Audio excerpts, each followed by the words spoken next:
basado en esto, pero con el modelo actual es muy difícil que estas capacidades individuales se puedan desarrollar de la mejor manera, porque tienes que, sí o sí, cumplimentar un currículum que establece el Estado. Y este mismo currículum va a estar también impuesto en sistemas educativos tanto privados como concertados.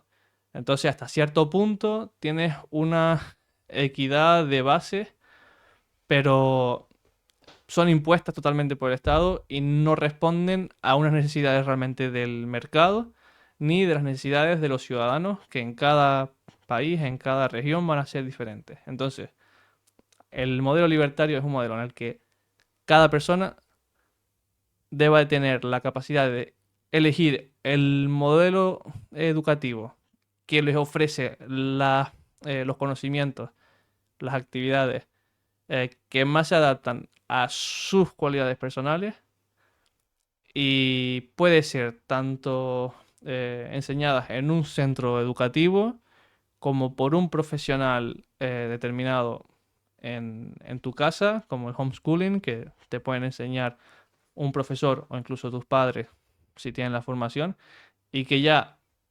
el mercado al final vaya a ser el que vaya a determinar qué modelo educativo tiene mayor potencial, ofrece al mercado las personas mejor preparadas y se vaya haciendo una criba, digamos, pero una criba natural y no una criba desde arriba, centralizada, en la que se diga, esta educación no se puede desarrollar en España, tú no puedes educar a tus hijos en el colegio, en tu casa, o este tipo de asignaturas no pueden estar en el modelo educativo español porque no. Y, y realmente el Estado no está permitiendo que se puedan desarrollar ciertas actividades de las que hay demanda realmente por parte de los ciudadanos. Y yo lo que veo, yo entiendo la propuesta, comparto ciertas cosas, otras no, pero yo ahí lo que veo, ¿no? Que al final realmente eso se va produciendo poco a poco también con la madurez, ¿no? Al final tú ya primero en la ESO eliges algunas asignaturas en tercero y cuarto, ¿no? En bachillerato ya eliges por qué rama vas, ¿no? Y ya en la universidad estudias un poco lo que quieres, ¿verdad? A mí, por ejemplo, se me daban las matemáticas, me aburría mucho la Ujú, música o la lengua, ¿no? O así, nunca entendí el por qué. Con los años lo entendí un poco más, ¿no? Pero el por qué había que analizar las oraciones, darle sujeto predicado y tal. El tema es que yo creo cómo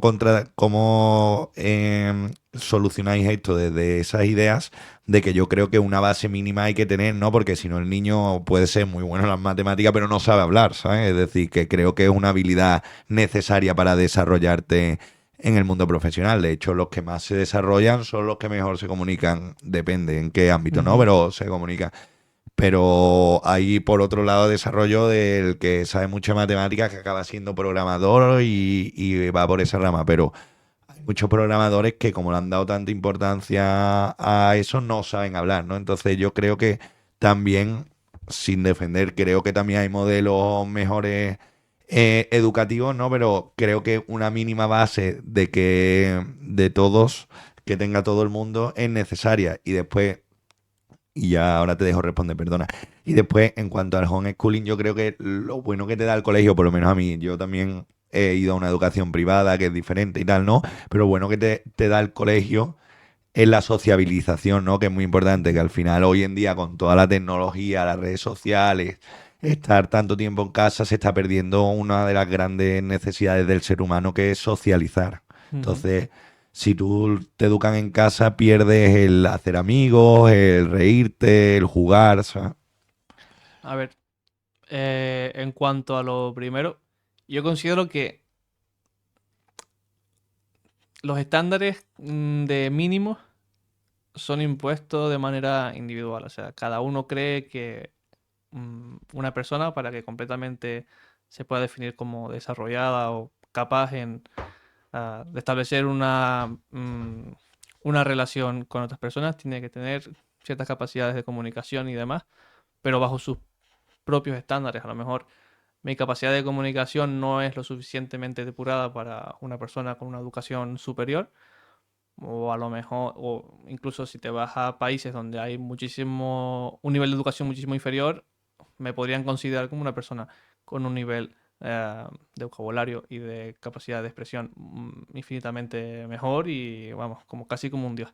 Entonces, ¿quién pone ese nivel mínimo o de capacidades que cada uno debe de tener para ser considerado como una persona que se ha desarrollado plenamente? Al final, tú te vas a desarrollar en lo que realmente te motiva como persona, y si esa motivación y esa formación te está dando la capacidad de acceder al mundo laboral o de desarrollar tus proyectos de vida de la manera que más te llena, y que tú a la vez estás proveyendo al mercado, a aquellos que consumen tu producto o tu servicio, la parte de sociabilización quizás no tiene por qué ser un deber. O sea, yo no lo veo como un deber moral, no sé, no, yo no me veo capaz de decir, tú tienes que ser una persona con un perfil en el que sí o sí tengas que saber comunicarte con las personas, tienes que tener una discursiva extraordinaria. Eso es ya un nivel de planificación a nivel estatal en el que al final, como el Estado es el que tiene el que paga, el que sufraga, bueno, lo pagamos nosotros, el contribuyente a través de los impuestos, pero lo organiza el Estado. Esos contenidos están quitándole tiempo de desarrollo que, que va a aportar muchísimo más potencial a las personas. Entonces, yo no considero que una persona tenga que sí o sí formarse en comunicación de manera estándar, porque, a ver, somos seres sociales.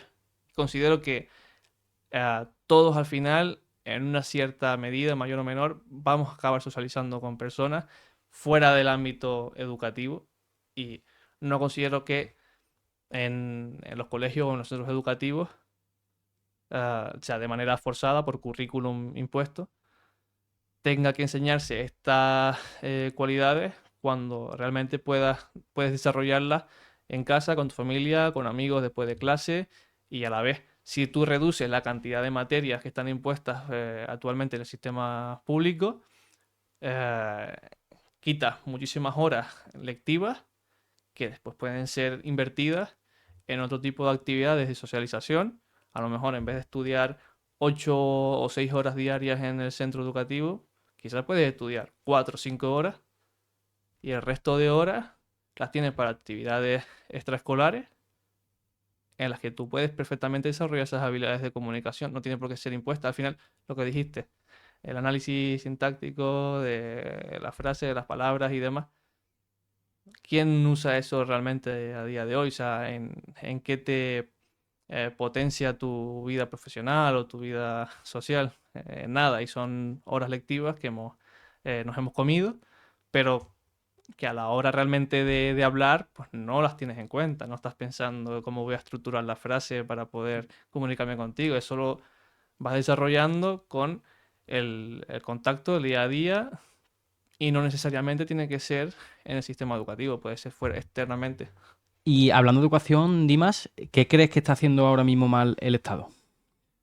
Pues entre todo y todo, a ver, como te comenté, el Estado establece una serie de criterios y un currículum que tiene que ser estándar para todos los modelos educativos que vienen a España. El modelo público es prácticamente igual, aunque cada comunidad después tiene ciertas competencias en algunas materias. Quizás puedes meter en Canarias contenido sobre el descubrimiento de las Islas Canarias, o la llegada de los castellanos a Canarias y cómo se fueron pues conquistando cada una de las islas periódicamente.